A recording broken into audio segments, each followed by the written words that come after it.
આજે બનાવવાના છે મિત્રો મેથીના થેપલા। એટલે આ બાજુ મિત્રો ધાણાનું કટિંગ કરી નાખ્યું। પછી મિત્રો કટિંગ કરીશું મેથી મસ્ત રીતે મિત્રો ઝીણી ઝીણી મેથી કટિંગ કરવાની છે। પછી આ બાજુ મિત્રો મરચાં લેશું। પછી મિત્રો આપણું લસણ છે। પછી મિત્રો આદું લેશું। પછી મિત્રો મરચાં લસણ અને આદું સારી રીતે મિત્રો એક ખાંડની અંદર કૂટી નાખવાનું છે। પછી એક રબાકીની અંદર કાઢી લેવાનું છે। પછી મિત્રો થાર લેશું। થારની અંદર મિત્રો મેથી નાખીશું। પછી આપણા ધાણા નાખીશું। પછી આપણું કૂટેલું મરચાં અને આદું ને લસણ કૂટેલું એ નાખવાનું છે। પછી મિત્રો આપણો લોટ નાખીશું। લોટ નાખ્યા પછી મિત્રો આ બાજુ આપણે નાખીશું હલ્દી। પછી મિત્રો મસાલો।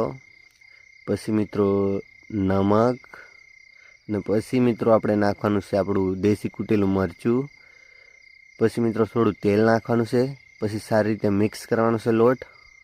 મસ્ત રીતે મિક્સ થઈ જાય એટલે મિત્રો આપણો લોટ બાંધાઈને રેડી છે। પછી આપણા થેપલા મિત્રો બનવા લાગ્યા છે આ બાજુ તો જોઈ શકો છો।